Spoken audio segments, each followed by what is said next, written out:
All right. Welcome to Contenders here to everyone from Hulu's Little Fires Everywhere. And this is a great limited series here that airs on Hulu and part of our Hulu presentation today. And I'm so excited here to have not only the creator, the showrunner, and executive producer, Liz Tigalar, right here. Welcome, Liz.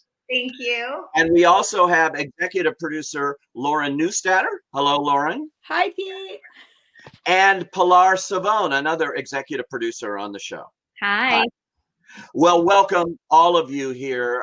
This is a really good show. A lot of people have been talking about it ever since it went on Hulu, wondering how's this going to end, even though it's based on a best-selling book from 2017, and but changes were made. But we'll talk about that. But first, I want people to get a taste of it, and so we have a scene from the show with the two stars, Reese Witherspoon and Kerry Washington. So take a look at Little Fires Everywhere.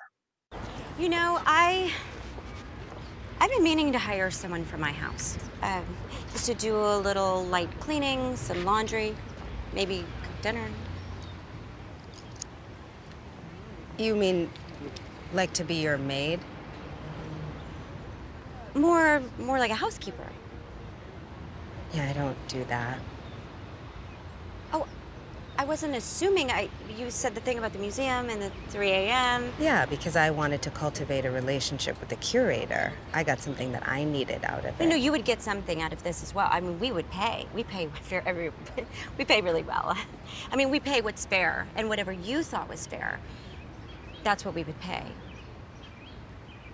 But you know, what I meant was house helper, house manager. That's what I really meant, because I'm so unorganized.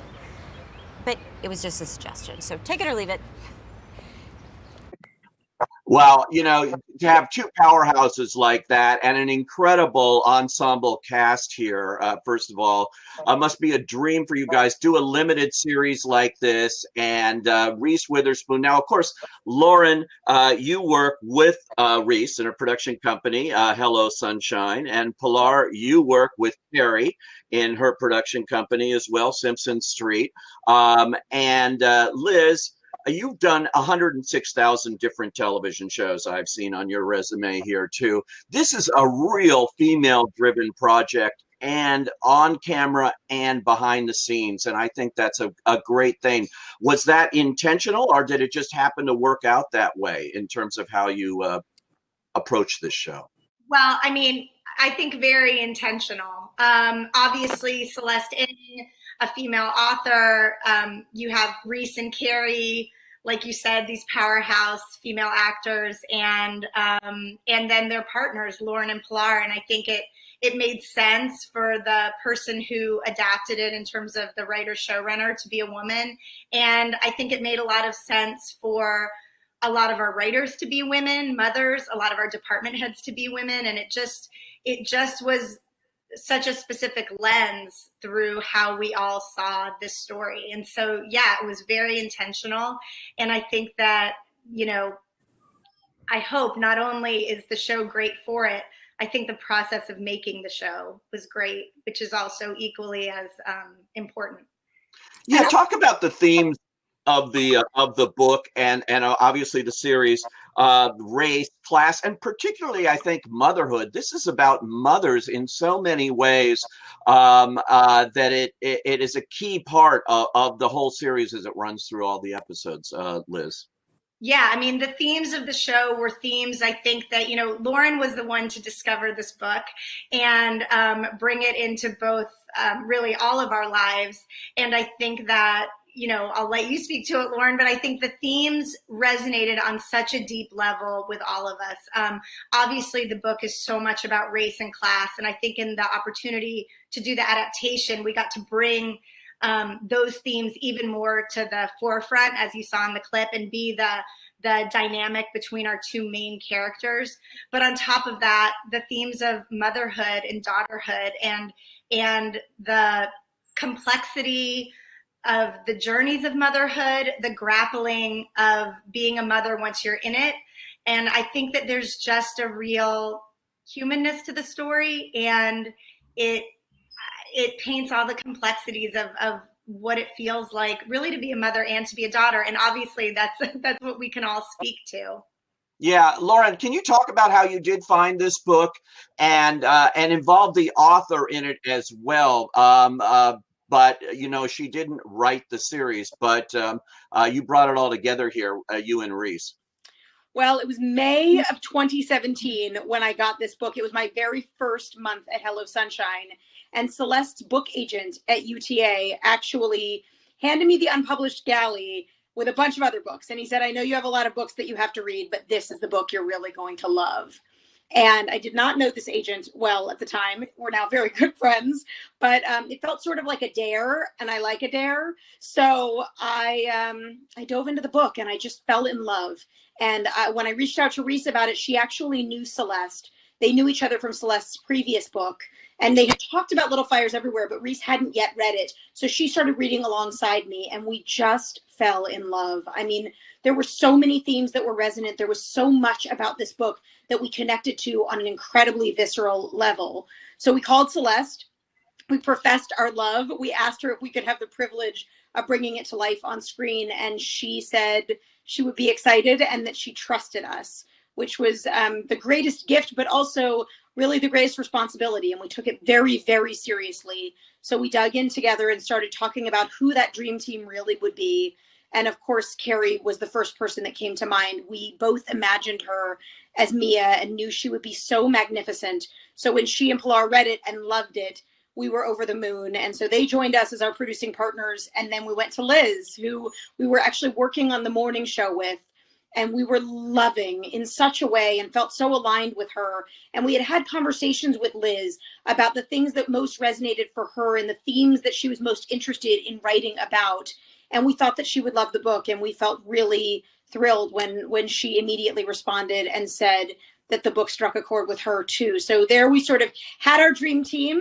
And we had Celeste with us every step along the way, talking about things, giving us all of her insights all the way from development through production and even through the release. I mean, it was an incredible, incredible partnership from start to finish, I have to say. Yeah, talk about that, Pilar, because in the book, Kerry Washington's character was not African American. And here, that is a key change here in the series here, and I think it works exceptionally well. So talk about your involvement and Carrie getting into this role and wanting to be a part of this project. Yeah, so I believe that Reese actually texted Carrie and said, I have this book and I would love for you to read it. And I got a text from her saying, I'm sending you something now. Let's read it together. And we both read it, I think it was over the weekend, and we texted each other back and forth all weekend, just saying this is absolutely amazing. And we were dying to be in business with Reese and Lauren. So we immediately said, yes, let's do this. Celeste, you know, she kept it colorblind, obviously, in writing it. And I think that she didn't feel like she was the right person to write Mia's character in that way. So she was very open to having Carrie play that character. And Liz did a fantastic job of putting that on the page. And that's really when all of these subjects and conversations started to happen between race and classes. Once we had Reese and Carrie and Liz and all of us with the writers, you know, talking about everything. Yeah, and I'll add that you know, much like Celeste, I'm not necessarily the person to tell that story either. Certainly there were a lot of points of connectivity I had toward the book and toward all of the characters, but when it comes to writing the story of a Black female artist, my task was then to create the team who was the right team to tell that story. So before we go, I do want to ask Lauren, because Reese obviously is known for Big Little Lies as well, another show that got a second season. Is there any way we're going to see more of Little Fires Everywhere, or is this the beautiful, perfect, limited series that had a beginning, a middle, and an end, and we're going to leave it here? Well, Pete, I have to tell you, I think we're all so flattered that we're being asked that question. We're just so happy that everybody that was watching the show loved it in the way that we did. You know, I think the book is tremendous. And I think that the adaptation Liz and the writers did is so incredible. And I think it really has a very beautiful ending the way that it is. It feels hopeful. It feels satisfying. It feels complete. We hope that was certainly our goal. And so, to be honest, we're not having conversations about how the story would continue. I don't know that there's a clear path for us or for Celeste. And also, we feel so pleased with the journey that we went on and satisfied by the story that we told. That's not really in the conversation right now, but I suppose you can never say never. But for now, I think we really do feel like our story is complete. Well, it's a very satisfying story indeed, and a real whodunit, by the way. I'm not giving it away. If you haven't seen it, check it out. Thank you guys for doing Contenders today, and best of luck going forward with all of your projects.